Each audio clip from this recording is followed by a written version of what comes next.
My name is Josh Abdullah. I work for a company called Salesforce. We're a big enterprise software company. We've got about 30,000 employees worldwide, about 250 here in Boulder and Denver area. We sell primarily to businesses. Our competitors are Microsoft, SAP, Oracle, companies like that. I've been in enterprise software for right about 20 years, lived in New York for 15 of those years, originally from Indiana. And I've also started a handful of companies, some successful, some not so much. So really looking forward to seeing what you've been able to put together. And I'm Julie Penner. I'm the director for Techstars Boulder. So I help run the Boulder Accelerator program here. So we take 10 to 12 companies. How much do they know about Techstars? It's quite a bit. Yeah. 10 or 12 companies. So we're just onboarding like our next class, which will start in January. And I've been at Techstars for the last 4 years. Before that, I did some corporate development in the e-commerce space, and before that I did my MBA JD here at CU, and before that I worked for a consumer hardware company called Zio back in Boston, which was started when we were all in college. So I got my start in entrepreneurship when I was in college as well. Hi everyone, I'm Karina. I'm the director for the Techstars Anywhere Accelerator program. That's a little bit of a different accelerator. We use technology and the Techstars network and a little bit of travel to bring Techstars to founders everywhere, anywhere. I've been with Techstars. I'm based here in Colorado. I'm originally from Portugal, Lisbon.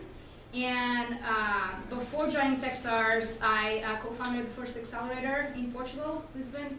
I worked with over 100 companies. Before that, I had another company which actually started also in school back when I was 22. I mean, between my school and Startup Weekend, which was just starting off in Portugal at the time. So it was like, on a class like this that I started my journey. So really inspiring. And thanks for having me today. It's a pleasure to be here. Good luck. So it's cool to have people who've spent this much time in the startup community willing to come by and share their insights and wisdom. So as I mentioned, we're going to do your pitch. Then there'll be a few minutes for kind of questions from the panel, and then a few minutes of feedback back to you. It's going to be real easy when you get the feedback to get defensive potentially and start answering the feedback. So here's a little hint, you'll get more feedback and more data about your business if you don't try to defend your business in that moment. Just listen, take notes, soak it in. Remember, we've got a whole other semester for you to integrate the feedback that you get into your business. So being defensive just means you get less feedback. Another interesting little trivia point, hopefully Julie won't kill me for saying this. So the Boulder class hasn't been announced yet, it hasn't been announced who's in it, but imagine yourselves in this class 3 years ago. You're sitting in this very same class that we're offering. Wind the clock 3 years forward, and you get a call from Maddie and Julie and say, welcome to Techstars Boulder. So one of our former students is going to be in this upcoming class. So I can't say who, can't say what company, but just know that we now have a data point path from this class into Techstars Boulder. So apparently there's good practice for that. All right. Do you want to explain how the grading might go? Yeah, so the panel is going to be using, I explained it the other day, but I'll explain it again. The panel is going to be using the same scoring system that we use to score companies during like the screening process of Techstars. So it's on a scale 4, 3, 2, 1. Julie and Karina are very familiar with this scoring system. It's the same one that we've used for Josh. A score of 4 just means, wow, this is like all-star company. This is great. I don't really see anything wrong with this. This is like awesome. 3 means this is good. I can see some wrinkles here, some things that aren't quite totally figured out, but rock solid. 2 means, yeah, I've got some real concerns here. There's some stuff that isn't quite right. There's a bunch that has to get figured out. And a 1 means, wow, there's some like really significant deal stopper type issues with this business. Like proceed with serious caution on this thing. That's the scoring. Again, we're using this much higher scoring system than would typically be for companies at your scale, but I want to get you used to what it's like to get scored at a top-notch, internationally well-known accelerator. What's it like to get those scores? We will normalize all of them based on where you're at, where we're at in the kind of 2-semester arc of this. So if you get a 2, don't freak out. My guess is there may be 1 or 2 threes and the rest will be 2s and 1s. But that would be my guess, but we'll see what the panel thinks. I just biased you, so ignore it. Feel free to give 4s if you want. And if you would, I know you're going to want to be inclined to be practicing your talk or preparing for the next final. But since this is final presentations, this is a wrap up of a whole semester of work, if you can put your laptops away and really focus and be in the moment, that would be appreciated. Because I want to make sure that we're able to be here to celebrate all the great work that's captured in these presentations today. What questions do you have before we get started? Feel free to grab some more pizza at the back as we're going through. Yeah, so kind of also keep in mind the feedback that the panel gives. I'll encourage you to speak up so that the sound projects. And I'll check in on the back to make sure you can hear. But just like we did with feedback all semester, just because the feedback's going in one company doesn't mean you should turn a blind ear to it. More than likely that feedback will apply to something that's going on in your business. So take this as a constant learning experience and learning opportunity no matter who's up here doing the pitch. Do you have a question? Will we get the feedback in written form, or should we write it down when we hear it? Write it down. Cool. We'll probably get it back to you, but it may be in a slightly synthesized format. But mainly what I want you to do is get good at capturing the feedback in the moment. Okay. So one of you should go up there with some ability to take notes as you get the questions and feedback. Write down the questions. Those are just as important clues in your business as the feedback that you're about to get. So be We'll sure to also write be recording this, so we'll put that up on the web a little later. So you'll have your demo day pitch if you want to go back, watch it, and learn from it, which I encourage you to do. All right. I'm going to hand the ball to Give and Go. Give and go.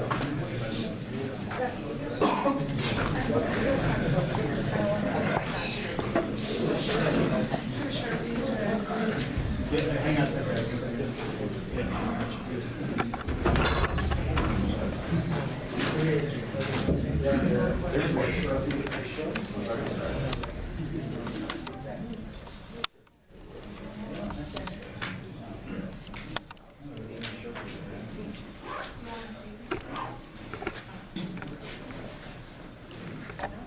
I trained Julie to be defenseless without sticky stuff. That's all I have.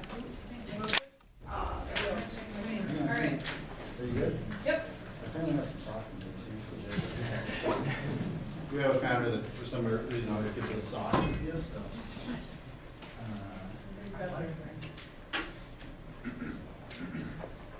Yeah. Meet Bill. Bill is the Director of Operations for the University of Colorado men's basketball team. He just stayed up until 4 a.m., editing, condensing, and breaking down the beatdown that his team just took. He spends an average of 4 hours per day on these painful tasks, but now he doesn't have to. Bill sought out my team to solve his biggest problem. I'm Drew, the CTO of Give and Go, where we save coaches thousands of hours so they can win more games. One of the biggest issues in sports, specifically in scouting for upcoming games, is the film editing process. In basketball, the average game takes 4 hours to break down. In a 35-game season where opponents need to be scouted 5 to 7 times, that's 700 hours, or 20% of that coach's life during the season spent on these painful tasks. And that's just at the college level. In the professionals, where NBA teams play 82 games a season, that number increases exponentially. Imagine 700 hours of a coach's life being redirected to things like player development, film analysis, and other coaching duties. Teams would win more. Now, the average major university already spends $400,000 a year on film and scouting solutions, but none of these problems solve their biggest issue. Coaches could outsource to a contractor who takes 24 hours to edit, break down, and return the film for them, but in competitive sports where seconds matter, coaches cannot afford this. Give and Go replaces the existing solution using automation and technology. Our platform can edit a footage on average 72 times faster than the top contractor and 9 times faster than a coach can, with even greater accuracy and additional functionality. So how does it work? Our platform, for the first time ever, coaches are able to receive the desired footage, edited and broken down in just 20 minutes. So how does it work?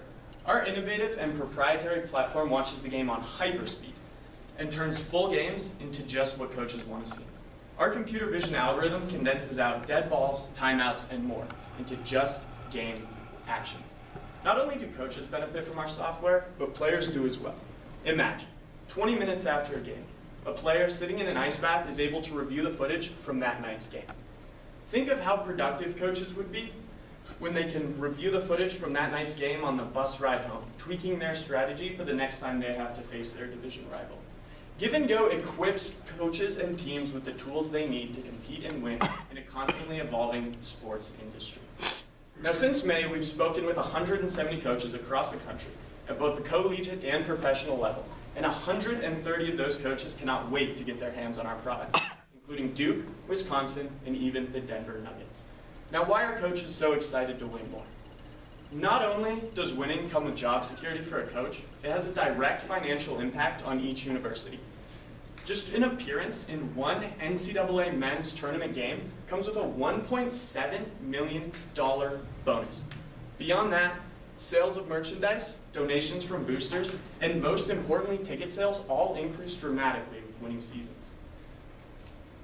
Winning is the blood that keeps the heart of these programs pumping. To revisit our story, when I told Bill about the solution that would make his life 72 times easier, he said to me, "Drew, when you make that, everyone in the country will buy."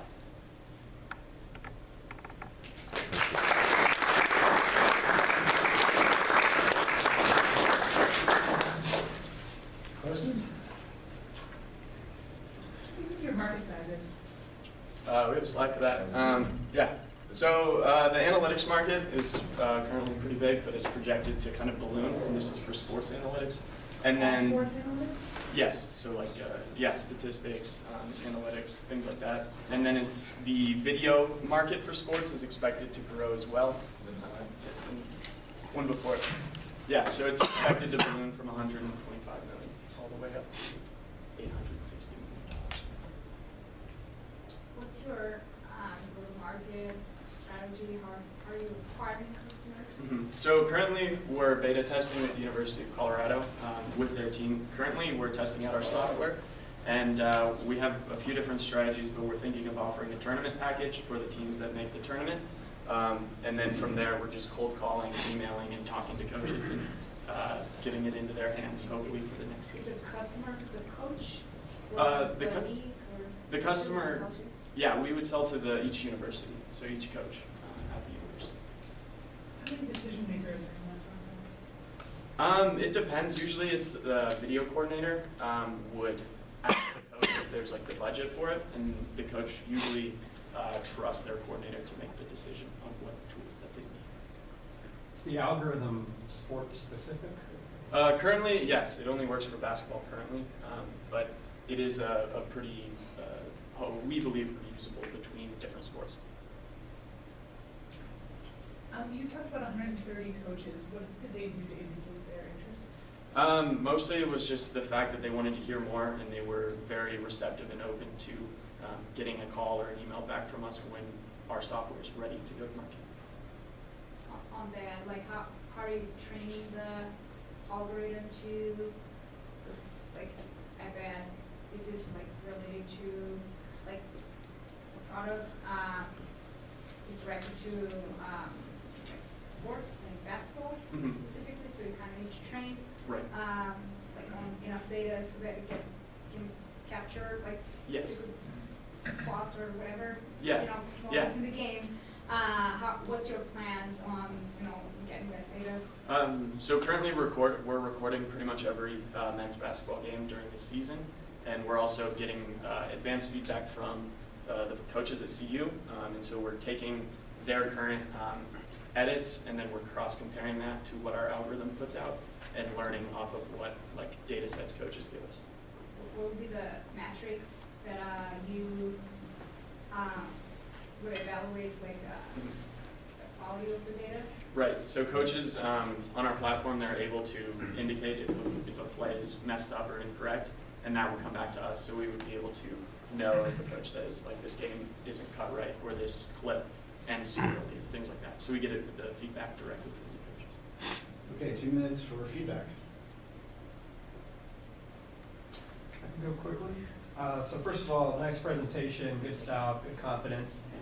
I personally know why video editing is important, but I don't actually think you articulated that. And so keep in mind that there's going to be a whole bunch of people that you try and pitch to that might not have any idea why video editing is so important to coaches.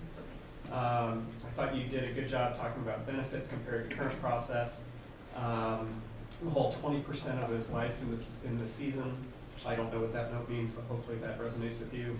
I like the term computer vision algorithm, but that's kind of cool. Again, though, what exactly is it doing? Not getting into the details there. I like the demonstration of the use cases, the player in the hot tub, the coaches on the bus, etc. One last thing, though, I don't know if you want to create a direct link between using your software and winning. I think that could be setting yourself up for not being able to meet a metric that you're saying you can, and I don't think it's actually necessary. Okay, thank you. So I've seen this pitch before. It still has the same opening, so I was looking for, I still don't like meat build because I think it's cliche. Okay.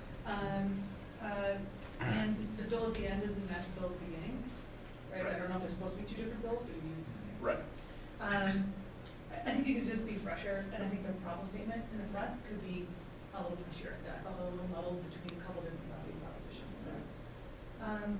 I immediately think about market size, which may not be important to you, but if it's a profitable business, it's one of the first questions I have. Okay. And then I was looking, the reason I asked that question about the 130 coaches is because I was looking for some kind of positive action steps that they took. They indicated there's automating them, Yes. updating them, those sorts of things would be a little more compelling to me, so Okay. it's more work. And then I was curious for more clarity around the decision maker, the sales process. How many decision makers are there? You might not have to have it in the pitch, but that's what I was thinking about. Okay. I think pretty much what was said. Two things that I would say could be developed a little bit more. One was the go-to-market strategy, excellent for acquisition. The other one from product, like in differentiation. There's like a ton of analytics. There's a ton of computer vision platforms out there. I understand that that's different, and there's a ton also in the sports industry. But what is it on? What you're building? Like, just like computer vision algorithm feels like buzzword, Okay. right? So I'll need a little bit more on like what is different, what is more meaningful, what you're doing compared to what's out there. I did like your attention to demo, and I love that you were using this for this year. Oh, I remember 20% of his life in the season. Just keep in mind, not all coaches are women, are men. Yes. So just be careful with pronouns. Okay. Thank you. All right, next up.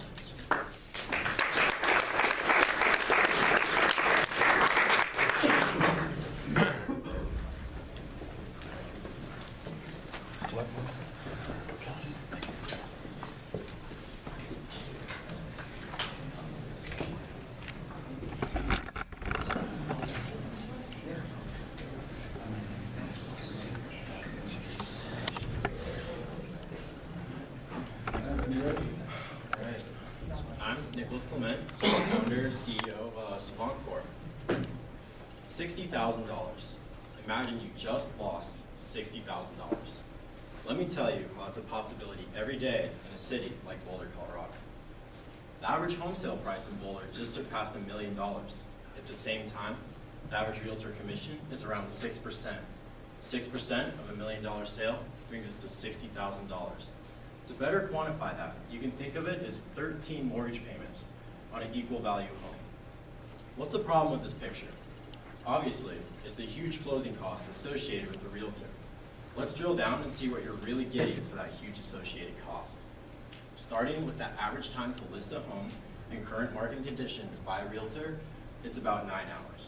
The follow-up weekly time required for realtors to schedule open houses and screen potential buyers can be around 4 hours on average. If we combine this with the average days on the market of about 18 in the front range currently, we'll see that total realtor time in a home sale is less than 20 hours. If we combine this with our $60,000 example seen from before, you're paying around